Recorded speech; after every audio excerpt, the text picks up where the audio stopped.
हाँ, तो मैं बता रहा था कि यहाँ पे जितने लोग हैं वो हमारे फैमिली लॉ के कोर्स में इनरोल्ड हैं। बहुत अच्छी बात है। आप लोगों का सिलेक्शन हुआ, हमारे कोर्स में थे, जरूर कुछ ना कुछ नया चीज सीखा होगा। सीखा या नहीं सीखा? सीखा है कुछ? बहुत कुछ सीखा सर, बहुत बहुत कुछ कुछ सीखा। सीखा, ठीक है। सर शायद तभी हुआ सिलेक्शन। ठीक है। दो तीन बातें हैं जो बहुत जरूरी है, वो बताना मेरा काम है, और आप लोग को ध्यान से इस बात को समझना चाहिए। पहला बात तो यह है कि बहुत सारे स्टूडेंट्स जिनका सिलेक्शन हुआ है वो इस चीज को सेलिब्रेट कर रहे हैं। बहुत अच्छी बात है, सेलिब्रेट करना चाहिए, इसमें कोई दो गलत बात नहीं। ठीक है। सर गेट लगा देना एक बार। लेकिन ऐसा नहीं होना चाहिए कि सेलिब्रेशन आप 3 साल तक करते रह जाएं। ऐसे लोगों को हमने देखा है यही लॉ फैकल्टी में, जो 3 साल सिर्फ इसी बात पे सेलिब्रेशन कर रहे हैं कि मेरा Delhi university faculty of law में एडमिशन हो गया। ऐसी बातें आपके साथ ना हो। सेलिब्रेशन करना अच्छी बात है, एक लिमिट तक करें और पढ़ाई पे फोकस हो जाए। क्योंकि मैं कई बार आपको पहले भी बता चुका हूं कि जितना आसान यहाँ एंट्रेंस एग्जाम निकालना है उससे कई गुना कठिन यहाँ पे सस्टेन करना है, यहाँ पे पढ़ाई करना है अच्छे तरीके से। जब हम पढ़ाई की बात कर रहे हैं तो कंपिटेंट एडवोकेट, कंपिटेंट जज जिस तरीके की पढ़ाई की बात करता है, हम उसकी बात कर रहे हैं। For the sake of degree, कि हाँ डिग्री मिल गया, वो वाली चीज नहीं होना चाहिए। तो वैसे लोग जिनका सिलेक्शन हुआ, चूंकि सारे लोगों का सिलेक्शन हुआ है यहाँ पे जो भी क्लास कर रहे हैं, तो ये चीज आप दिमाग में फीड कर दें। दूसरी बात, कई सारे मेरे पास मैसेज आते हैं, पहले भी आते रहे हैं, कि सर आप थोड़ा रूडली बात करते हो क्लासेस में, रिप्रिमांड कर देते हो स्टूडेंट को, डांट देते हो। तो ऐसा ना करें। देखिए ऐसा है कि कुछ नेचुरल चीजें होती है लाइफ, जो बेसिक इंस्टिंक्ट है ह्यूमन बिहेवियर, वो चेंज नहीं हो सकता। तो ये बेसिक इंस्टिंक्ट है, और मैं कई बार पहले भी बताया हूं कि मैं एक प्रोफेशनल टीचर नहीं हूं और ना ही मुझे बनना है। मैं एक प्रोफेशनल एडवोकेट हूं और मैं ऐसे ही रहूंगा। ठीक है।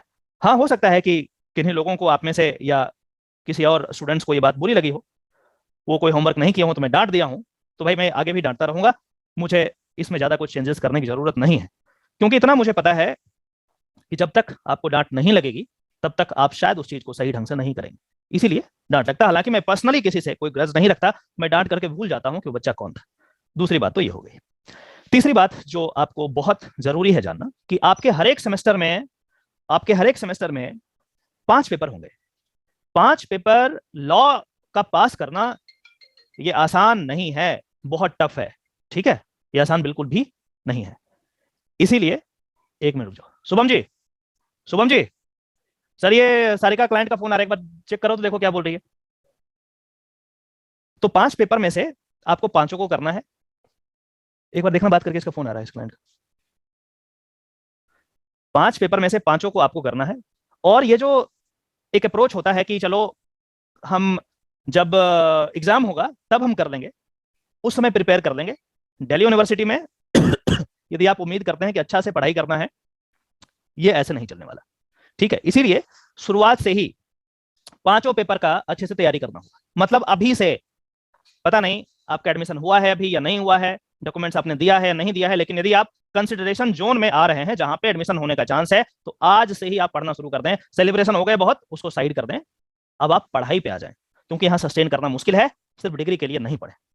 जब आप लॉ के अंदर जाएंगे, बिल्कुल अंदर जाएंगे, तब आपको पता चलेगा कि काफी टफ है। जितना आप पढ़ोगे उतना अंदर जाते चले जाओगे, निकल नहीं पाओगे उससे। सबसे बड़ी बात यह है कि लॉ में आपको इंटरेस्ट आना चाहिए। यदि लॉ में इंटरेस्ट आपको नहीं आएगा, मैं अभी बताऊं आपको, आप पूरा 3 साल का कोर्स ये नहीं कर पाएंगे। इतना ज्यादा पढ़ना है। इंटरेस्ट आएगा तभी आप इसको पढ़ सकते हैं, अन्यथा नहीं पढ़ सकते हैं। तो जो भी टीचर, चाहे वो प्रोफेशनल टीचर हो, कोई और हो, उनका यही सबसे पहला दायित्व होना चाहिए कि लॉ जो आप पढ़ रहे हैं उसमें आपका इंटरेस्ट वो डेवलप कराएं। यदि नहीं हो पाएगा तो वो चीज आप कभी नहीं पढ़ पाएंगे, खास करके लॉ में, क्योंकि यहाँ काफी वास्ट है, बहुत सारी चीजें पढ़नी है। अब फिर बात आती है कि चलो ठीक है, अभी से शुरू कर देते हैं, आपने बताया। तो जब आप शुरू करेंगे, जैसे अभी क्लासेस शुरू नहीं हुए, क्लास शुरू होने में समय है, अभी समय लग जाते हैं। बहुत बड़ी यूनिवर्सिटी, पूरे विश्व की सबसे बड़ी यूनिवर्सिटी है, सबसे विश्व की सबसे बड़ी फैकल्टी, इतने स्टूडेंट्स कहीं पूरे विश्व में नहीं है। जाके देख लो, आप चेक कर देना। तो ऑब्वियस सी बात है, इन पे रिस्पॉन्सिबिलिटी भी उसी तरह की है। इसीलिए इसमें कभी डिले हो जाता है। खास करके इंटरनली मैं ये बात जानता हूं कि कई बार जो दिल्ली यूनिवर्सिटी के जो गाइडलाइंस होते हैं उसको भी लॉ फैकल्टी डिविएट फॉलो यदि करता भी है तो डिविएशन के साथ करता है। कोई जरूरी नहीं है कि सही टाइम पे ही सब कुछ हो। एग्जामिनेशन भी डिले कर सकता है, पहले कर सकता है, डिपेंड करता है। इनका अपना एक वर्चस्व है, ये अपना चलाते हैं, तो उनको छोड़ दीजिए। आपको अच्छे से पढ़ना है और इसके लिए 2-3 बातें मैं आज बताने वाला हूं। सबसे पहले आप फैमिली लॉ का कोर्स पूरा का पूरा कंप्लीट कर लें एज सुन एज पॉसिबल। सारी बातें जो भी आपको फैमिली लॉ के कोर्स में जानना चाहिए वो उसका हमने ये कोर्स बना दिया। लास्ट ईयर हमने बनाया था और इस बच्चों को बहुत फायदा हुआ है। आप जब जाएंगे वहां पे अपने सीनियर से बात करेंगे तब आपको पता चलेगा कि जो लोग उस समय, हमें लगता है कि 100 के आसपास स्टूडेंट थे जो लोग इस कोर्स को किए हैं, उनको काफी फायदा हुआ। अब अभी जब आप शुरू करेंगे फैमिली लॉ तो आपको किन किन बातों का ध्यान रखना चाहिए वो मैं आज बताऊंगा। सबसे पहला तो बिना टाइम वेस्ट किए फैमिली लॉ का एक बेयर एक्ट आपको खरीदना है। कहीं से भी खरीद लें, ऑनलाइन ऑफलाइन, जहां से खरीदना है आप खरीद लें। बेयर एक्ट आपके पास होना चाहिए। हाइलाइटर मेरे पास है नहीं, चेंबर में रखा है, हाइलाइटर होना चाहिए। 2-3 कलर का हाइलाइटर खरीद लो इंटरेस्ट डेवलप करने के लिए, ऐसे ही आगे इंटरेस्ट डेवलप होगा, अदरवाइज नहीं हो पाएगा। पहला बेयर एक्ट करना है। दूसरी बात मैं फिर से बता रहा हूं, एज सुन एज पॉसिबल, ये मैं अभी शेयर कर रहा हूं स्क्रीन, एक बार देखें। जस्ट वेट, शेयर करने दो मुझे, कहां गया वो, डेस्कटॉप गूगल, ये है। शेयर दिख रहा है कुछ आपको स्क्रीन पे, एक बार कंफर्म करें। दिख रहा है? यस सर, दिख रहा है। दिख रहा है, बहुत अच्छी बात है। अब देखिए, ये आपका फैमिली लॉ का पहला सेमेस्टर का पूरा ढांचा है कि ये चीज आपको पढ़ना है। ये आसान नहीं है, मैं फिर से बता रहा हूं। सबसे बड़ा जो मेजर पोर्शन है, ठीक है, वो है आपका, यहाँ पार्ट वाइज दिया गया है। सबसे पहले तो मैं आपको बताऊं कि बेयर एक्ट आपने खरीद लिया, इसी चीज को जो कि दीदी एक गिलास पानी दीजिए तो, ये जो चीज यहाँ पे है इसका प्रिंट आउट आप ले लीजिए, चाहे जितने पेज का हो। ये तो मैंने सिर्फ इंडेक्स को किया है, इसका करीब कितने पेज का है आप जाकर के चेक कर लें, जिसमें केस लॉज है उसका प्रिंट आउट ले लें। 2 चीज तैयार हो गया, एक बेयर एक्ट, दूसरा प्रिंटेड मटेरियल जो एडिटेड मटेरियल होते हैं ड्यू के प्रोफेसर के द्वारा दिए जाते हैं।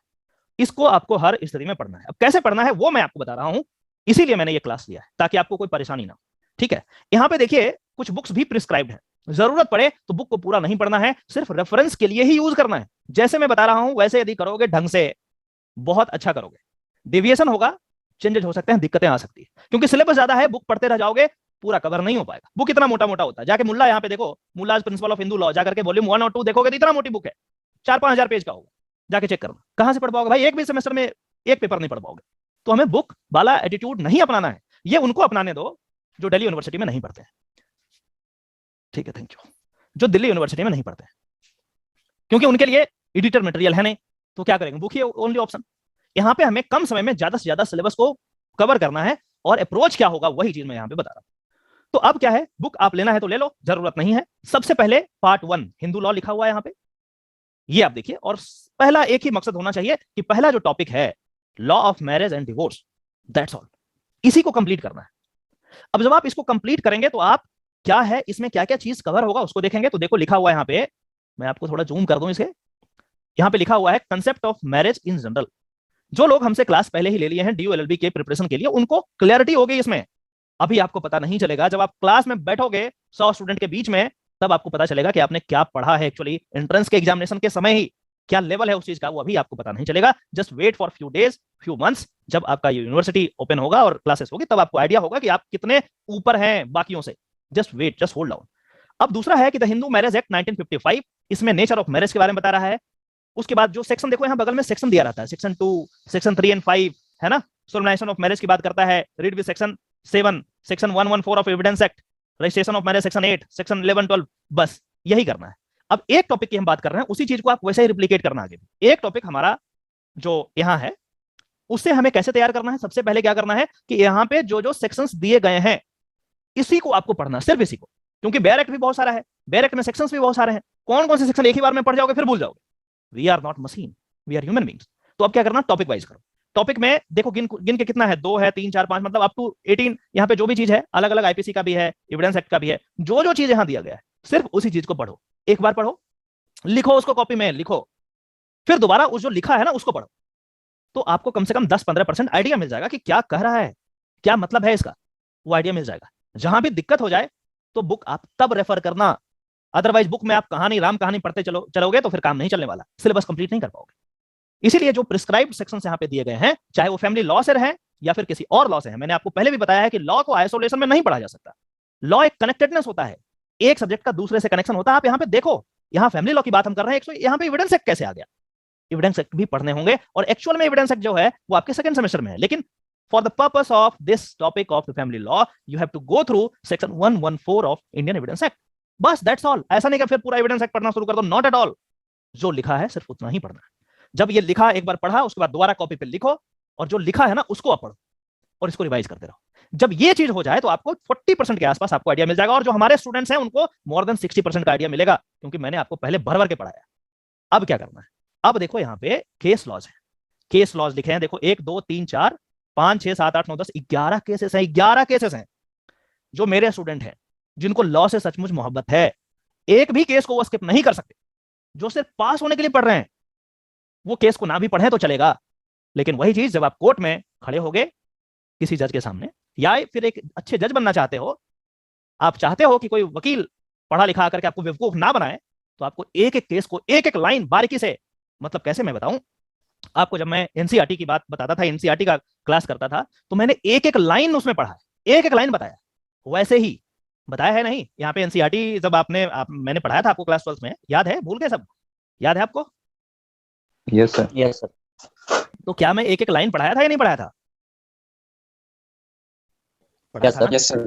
तो वैसे ही आपको एक एक लाइन केस का पढ़ना है। शुरुआत में पहला 2-3 महीना टफ होगा, आपको लीगल लैंग्वेज समझ में नहीं आएंगे, परेशानियां होंगी तो होने दो, कोई बात नहीं, क्योंकि यदि अभी आप छोड़ दोगे केसेस को नहीं पढ़ना, आगे बहुत बड़ा प्रॉब्लम क्रिएट होने वाला है। एक एक, अब देखो जैसे ये केस है, ठीक है, ये किसी ना किसी ऊपर का जो सेक्शन है ना इस पे बेस्ड होगा, तो सेक्शंस का कंटेंट आपने जब पढ़ा है उसी का एग्जांपल है केस लॉज। लेकिन लॉ की खूबसूरती यह है कि एग्जांपल ये साइंटिफिक एग्जांपल टाइप नहीं होता, साइंस का, फिजिक्स का, केमिस्ट्री का एक फॉर्मूला बना दिया हो गया खत्म, नॉट एट ऑल। इस एग्जांपल को पढ़ने के लिए हो सकता है कि आपको हजारों पेजेस पढ़ने पड़े केस, यही खूबसूरती है, यही वास्टनेस है लॉ की। तो बहुत सारे लोग बस दुक्की उठाएंगे और ये केस देखेंगे वहां पे सर्च करके कि ये केस में क्या हुआ था, दैट्स ऑल, 4 लाइन पढ़ लेंगे, पैराग्राफ एक पैराग्राफ पढ़ लेंगे, अरे भाई पढ़ लोगे पास भी हो जाओगे। लेकिन कोई पूछ दिया ना कि क्या हुआ इस केस में, क्या फैक्ट्स थे, क्या रेशियो थे, सामने वाला वकील क्या आर्गुमेंट किया, नहीं बता पाओगे। उस तरीके का जो आपका डेवलपमेंट है वो नहीं हो पाएगा। इसीलिए मैं हास होता हूं, कई बार बताता हूं स्टूडेंट को आपको करना पड़ेगा। कई बार उनको लगता है कि क्यों ऐसा सर बोल रहे हैं, क्यों इतना हमें कंप्रेस, एक्चुअली प्रेशर डाल रहे हैं। प्रेशर इसलिए डाल रहे हैं ताकि मैं चाहता हूं कि आप अच्छे लॉयर बने, अच्छे जज बने, जहां भी जाएं देश का नाम ऊपर करें। अदरवाइज सिर्फ डिग्री लेकर के करना है तो जैसे मर्जी हो वैसे कीजिए, मुझे कोई आपत्ति नहीं, ठीक है। एक केस खत्म होगा तब आपको पता लगेगा कि कौन सा सेक्शन से रिलेटेड था। अब ये जो मैंने इंडेक्स बनाया है 7 पेज का, उसका प्रिंट आउट ले लो, और उसके बाद याद करने के लिए मैं बताऊंगा क्यों ऐसा मैं बोल रहा हूं। और फिर ये जो केस है, मान के चलो ये सेक्शन 2 पे या 3 पे बेस्ड है, तो इसके साइड में यहाँ पे लिख दो बेस्ड ऑन सेक्शन 2, या फिर ब्रैकेट में सेक्शन 2 लिख दो। फिर आगे आओ दूसरे केस को, उसको पढ़ो पूरा, हो सकता है कि 10 20 50 पेज का हो, वो किस कंसेप्ट पे बेस्ड है उस कंसेप्ट का यहाँ साइड में लिख दो। साइड में इसलिए लिखो ताकि जब रिवाइज करो तो ये इंडेक्स लास्ट टाइम रिवाइज, जब एग्जाम से पहले रिवीजन की बात होगी तब आपको याद होगा कि अच्छा ये सेक्शन से बेस्ड यदि क्वेश्चन आएगा तो ये वाला केस मेंशन करेंगे, पहले कंसेप्ट को मेंशन करेंगे, डायरेक्ट को मेंशन करेंगे, उसके बाद किस प्रोविजन से रिलेटेड है, और फिर हम बात करेंगे कि इस पार्टिकुलर प्रोविजन पे माननीय सुप्रीम कोर्ट ऑफ इंडिया ने या माननीय हाई कोर्ट ऑफ दिल्ली या कोई और हाई कोर्ट ने इस तरीके का जजमेंट दिया था जिसमें ये आर्गुमेंट थे, ये काउंटर आर्गुमेंट थे, और ये रिजल्ट आया था। तब जाकर के आपको अच्छा मार्क्स मिलेगा, अच्छा कंसेप्चुअल क्लैरिटी मिलेगी। अदरवाइज सिर्फ आप दुक्की से पढ़ के यदि सोचोगे नहीं कर सकते और पास भी हो जाओगे तो वो कंसेप्ट आप कभी जिंदगी में नहीं बिल्ड कर पाओगे। इसीलिए मैं अपने स्टूडेंट्स को ये सख्त हिदायत देता हूं कि वो सिर्फ दुक्की का इस्तेमाल ना करें। दुक्की का इस्तेमाल यदि करना है तो आप करें, लेकिन with the bare act and this study material only. Study material को आप जितना इससे दूर जाएंगे उतना खराब एडवोकेट आप बनेंगे, उतना खराब जज बनेंगे। ये बात आप गांठ बांध लें। यदि ये हास लगता है आपको तो हास ही सही, लेकिन रियलिटी यही है, ठीक है। तो इस टॉपिक को समझने के लिए आपको 11 केसेस पढ़ने होंगे। 11 केस, हो सकता है कि एक केस 100 पेज का हो, 150 पेज का हो, 200 पेज का हो, डजंट मैटर, लेकिन पूरे के पूरे केसेस आपको पढ़ने हैं। तो या तो अपना स्पीड अप बढ़ा लो, स्पीड अप बढ़ाओगे तभी पढ़ पाओगे, अदरवाइज पूरा का पूरा कंप्लीट नहीं हो पाएगा। इसीलिए मैं बोल रहा हूं कि पूरा का पूरा करना है। ठीक उसी तरीके से जैसे रेस्टिट्यूशन ऑफ कंजुगल राइट्स मैंने बताया है। कितने लोगों को यहां पता है रेस्टिट्यूशन ऑफ कंजुगल राइट का मतलब? मैंने बताया है, शायद कोई बता सकते हैं? भूल गए? यस सर, जो दोनों yes, केसों में दोनों husband और wife को। हाँ, क्या दोनों क्या की। पूरी बात बताओ। कोई पूछ दिया जज what is conjugal right, what is restitution of conjugal right, what you will say? Sir इसमें दोनों लोग एक दूसरे की प्रॉपर्टी का या किसी भी चीज का एंजॉयमेंट करते हैं। प्रॉपर्टी कैसे? If you are dealing with the human, तो प्रॉपर्टी क्या, ह्यूमन एक प्रॉपर्टी है क्या? लड़कियां, मेरी वाइफ, यदि मैं शादी करता हूं, वाइफ आती है तो क्या मैं वो मेरी प्रॉपर्टी होगी क्या? Why you have used that term property? जैसे ही आप प्रॉपर्टी लिखोगे आपका कट जाएगा, खत्म। प्रॉपर्टी नहीं है वो आपकी, किसी वाइफ का मैं प्रॉपर्टी नहीं हो सकता, कोई वाइफ मेरी प्रॉपर्टी नहीं हो सकती। बोलो बोलो कंपनी का यूज करना एक दूसरे का साथ। राइट। तो ये जो मैरिज का कंसेप्ट है, क्यों मैरिज हुआ, मैं कई बार बताया हूं। मैरिज का कंसेप्ट, मैरिज का मतलब क्या है? इसमें कुछ राइट्स आपको दिए जाते हैं, दोनों पार्टीज को दिए जाते हैं, so that you can enjoy it. And if the person has dissociated himself or herself without a reasonable cause, तो उस सिचुएशन में आपके पास ये राइट होता है कि आप उसको रिस्टोर कर लें, उसे फिर से वापस बुला लें। That is all about the restoration of conjugal rights. ये section 9 of Hindu marriage act में दिया गया है, इसको आप समझ लेंगे। अब इस पे यदि क्वेश्चन आएगा तो इस पे बेस्ड केसेस हैं, 3 केसेस यहाँ पे लिखे हैं, 3 केसेस। आपको इसे पढ़ना है पूरा, तब आपको ये पूरा एक्चुअल क्लैरिटी होगा। और यदि क्वेश्चन आएगा रिस्टिट्यूशन ऑफ कंजुगल राइट्स पे, तो कंजुगल राइट्स कहां पे है, कंजुगल राइट्स का क्या मतलब है, सेक्शन 9 में क्या क्या इंग्रेडिएंट्स है, उसको डालना है। और उसके बाद ये लिखना है कि based on above provision of the Hindu marriage act there are 3 cases और 4 केसेस 5 केसेस, क्योंकि ये केस तो यहाँ नाम है ना, इसके अंदर 50 केस का और नाम रहता है। तो जो लैंडमार्क जजमेंट है उसी को आपको याद रखना है, और उसमें लिखना है कि based on these cases honourable supreme court has told like this. इसमें काउंटर आर्गुमेंट ये थे और डिसीजन ये था। बस इतना ही करना है। 3 चीज का ध्यान रखना है, एक तो कंसेप्ट, जनरल कंसेप्ट, दूसरा बेयर एक्ट में वो कहां पे है, लोकेट करो उसको, सेक्शन 9 10 कहां पे है उस चीज को। और जब इतना कर दिए तो एग्जांपल दोगे ना, एग्जांपल के लिए हम केस लॉज देखते हैं। केस लॉज का नाम इसीलिए। अब सेक्शन कैसे याद करोगे, इंडेक्स मैंने बताया, सेक्शन 9 आपके दिमाग में है, और सेक्शन 9 जब आंख बंद करो, सेक्शन 9 जब तुम्हारे दिमाग में आए तो ये तीनों केस आपको याद होना चाहिए, तभी आप लिख पाओगे। ऑनलाइन एग्जाम को छोड़ दो, ये बकवास चीज, जब आप ऑफलाइन में बैठोगे हालत खराब हो जाता है दिल्ली यूनिवर्सिटी का एग्जामिनेशन निकालने में, इसीलिए आपको मैं बता रहा हूं। ठीक उसी प्रकार से मैं हर एक टॉपिक की बात नहीं करूंगा, मैंने आपको एक रास्ता दिखाया है, वैसे करना है। हर एक केसेस को पूरा पढ़ना है मेरे भाई, यदि नहीं पढ़ोगे पछताओगे बाद में। इसीलिए टफ है, समय लगेंगे, हो सकता है एक दिन में आप एक भी केस नहीं पढ़ पाए। शुरुआत में मैं नहीं पढ़ पाता था, एक दिन में एक केस नहीं पढ़ पाता था, क्योंकि उसमें तो आधा तो मुझे वर्ड मीनिंग सर्च करने में निकल जाते थे, इसका मतलब क्या, इसका मतलब क्या, इसका मतलब क्या। बट कोई बात नहीं, करना पड़ेगा। आज यदि यहां से भागोगे कोई ऑप्शन नहीं है। आज यदि सोचोगे शॉर्टकट में हम दुक्की निकाल कर लें, बाद में बहुत ही बेकार एडवोकेट और जज बनने वाले हो। इसीलिए ये जो आपको दिया गया है, मौका दिया गया है दिल्ली यूनिवर्सिटी में पढ़ने का, उसका सही से इस्तेमाल करो। इतने विद्वान शिक्षक यदि इसको बना रहे हैं तो इसका कुछ ना कुछ पर्पस होगा। वहां पे आपको सीनियर सजेस्ट करेंगे, बहुत सारे ऐसे सीनियर्स मिल जाएंगे आपको कौड़ी के दाम पे, जो कहेंगे अरे दुक्की पढ़ दो, मैंने दुक्की पढ़ करके 55% ले आया, 60% ले आया। बोलने दो उनको, छोड़ दो, लेकिन ये पढ़ना है। आप बस एक प्रश्न आपके दिमाग में होना चाहिए, यदि ये नहीं पढ़ना होता तो दिल्ली यूनिवर्सिटी का फैकल्टी लाखों लाख रुपया लगा करके फैकल्टी को हायर करके क्यों ऐसा करता, क्यों ऐसा करता, क्यों इसको बनाता, हर साल क्यों अपडेट करता। ये चीज आपके दिमाग में होगा तो आप अच्छे से पढ़ेंगे। तो इस तरीके से आप सारे टॉपिक्स को टॉपिक वाइज बना करके प्रोविजंस को लिखना है, केसेस को का नाम लिखना है, उसके बगल में ये साइड करना है कि किस सेक्शन का है, या कोई कंसेप्ट पे बेस्ड यदि कोई केस है तो उसके बगल में लिखना है। इंडेक्स का कॉपी करा करके बार बार रिवाइज करना है। यदि आप 10-15 बार रिवाइज करोगे, टिप्स पे होगा आपका पूरा का पूरा लॉ टिप्स पे होगा। और यदि आप सोच लोगे कि बुक्स पढ़ना शुरू करते हैं पेज नंबर 1 से लेकर के पेज नंबर 2000 तक, भैया एक भी पेपर नहीं हो पाएगा, फेल हो जाओगे। जो मैं बता रहा हूं इसी अप्रोच से आगे बढ़ना है। और ठीक उसी प्रकार से टॉपिक वाइज टॉपिक मेंटेनेंस पे कौन कौन से सेक्शन यहाँ पे दिए गए हैं, सब कुछ दिए गए हैं। इंडेक्स जरूर आप कॉपी कराएं, और उसके बाद कौन से केसेस हैं उसको याद करो, लिख के याद करो, बोल के याद करो, देख के याद करो, जैसे करना करो, लेकिन करना पड़ेगा।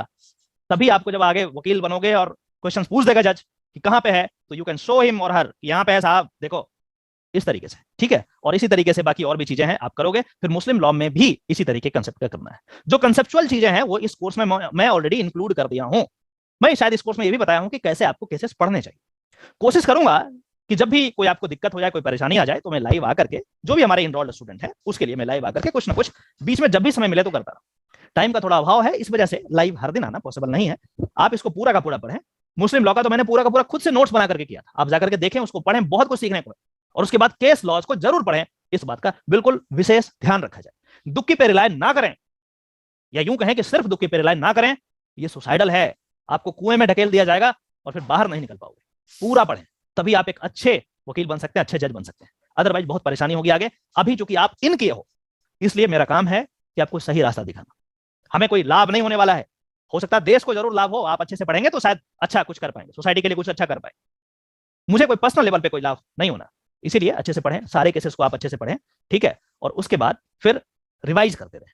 फिर भी कोई दिक्कत आ जाए तो शायद मैं कोशिश करूंगा कि एक आध दो केस आपको कैसे पढ़ते हैं उसको मैं आपको बताने का प्रयास करूं। वो आने वाले समय में आपको इन्फॉर्म कर दिया जाएगा। जब भी मुझे लगेगा कि समय मेरे पास कुछ है, तो मुझे मन लगता है, अब मजा आता है पढ़ाने में, इसलिए मैं पढ़ाता हूं, ठीक है। तो यही चीज आपको बतानी थी। एक पेपर, बाकी को छोड़ दो, 1 मिनट, जब क्लास शुरू होगा तब करना। एक पेपर सिर्फ फैमिली लॉ का, आप चाहें तो 15 दिन के अंदर आप कंप्लीट कर सकते हैं इस कोर्स के जरिए। आप चाहें तो कर सकते हैं, बाकी डिपेंड करता है। आप चाहें सेलिब्रेट करना इस सक्सेस को कि DOLLB में हो गया 3 साल तक, मुबारक हो, करते रहिए। लेकिन यदि आप चाहते हैं एक्चुअली में पढ़ना, तो आपको करना पड़ेगा, पढ़ाई करनी पड़ेगी, यही चीज है। हाँ, कोई कुछ पूछना चाह रहे हैं, आप पूछिए, क्या पूछना है पूछिए। Shreya, you want to ask something? Yes sir, मैं ये पूछ रही थी कि ये जो आपने इंडेक्स बनाई है, तो ये जो बाकी कोर्सेज के हमें PDF अवेलेबल हुए हैं, तो उनके स्टार्टिंग में जितना भी है तो वो सारा ही पढ़ना है? वो सारा ही जितनी भी पढ़ना पीडीएफ है, हुई थी। सारा ही पढ़ना है जी, सारा ही पढ़ना है, इसलिए तो मैं बोल रहा हूँ ये लॉ है, सारा पढ़ना है। ये तो सिर्फ इंडेक्स है ना, इंडेक्स के यस पीछे सर। तो वो तो मैं दिखाया नहीं यहाँ पे, वो जाकर डाउनलोड कर लो आप, मिल जाएगा। कितने पेजेस है, सर कोई फैमिली पता लॉ है? का नहीं मिला था, बाकी सबका तो मिल गया था मिल जाएगा, PDF। सारा कुछ है, सारा जो है आप डाल दूंगा, मैं ग्रुप पे डलवा दूंगा, आपको मिल जाएगा, इसी ग्रुप में मैं डलवा दूंगा। सर ये 2020 का है, अपडेटेड अरे नहीं है कोई बात नहीं, 2021। कोई बात नहीं, कोई बात नहीं, जो जो है ना वहां पे वही कर लो, कोई सुनिए, ज्यादा फर्क नहीं पड़ता, एक दो केसेस उलट पलट होते हैं, तो यू कैनॉट वेट कि अब आएगा 22 वाला ही आ जाए, 21 तो गया, अब आप इसका वेट करते रहेंगे 22 वाला आ जाए। अरे भाई वेट करते रह जाओ, पूरे साल नहीं आने वाला, जो वहां पे अवेलेबल है आप करो, मोर और लेस 90% कंटेंट सेम ही होते हैं, एक दो केस कोई नया आया तो ऐड कर दिया उसने, बस दैट्स ऑल, या फिर बार काउंसिल का कोई इंस्ट्रक्शन आया तो चेंज कर दिया उसको, तो जो मोर जो बल्कि चीज है ना वो सेम होता है, तो don't wait for new chapter कि हम ये वाला ऐड होगा वो आएगा, छोड़ो उसको, जाने दो, जो है मेन वो पढ़ो ना, चेंज होगा तो 10 पेज और पढ़ लेंगे, क्या दिक्कत है, जब हम 1000 पेज पढ़ सकते हैं 10 पेज नहीं पढ़ सकते, और पढ़ लेंगे। You should be voracious reader, यदि आपको मन है लॉ में सस्टेन करने का, आगे चलने का, पढ़ने में परहेज नहीं होना चाहिए। आगे दूसरा क्वेश्चन पूछिए, आपके पास 2-3 मिनट और हैं, जल्दी से पूछ लीजिए। सर ये जो बेयर एक्ट और साथ में साथ केस लॉ दोनों को लेकर एक साथ पढ़ना होगा। यही चीज मैंने बताया है, यदि आप सही से सुन पाए हो, यही चीज मैंने बताया, सर, उसी चीज ठीक को है। रिपीट करके मैं सर, अपना इसमें टाइम वेस्ट बुक- नहीं करूंगा।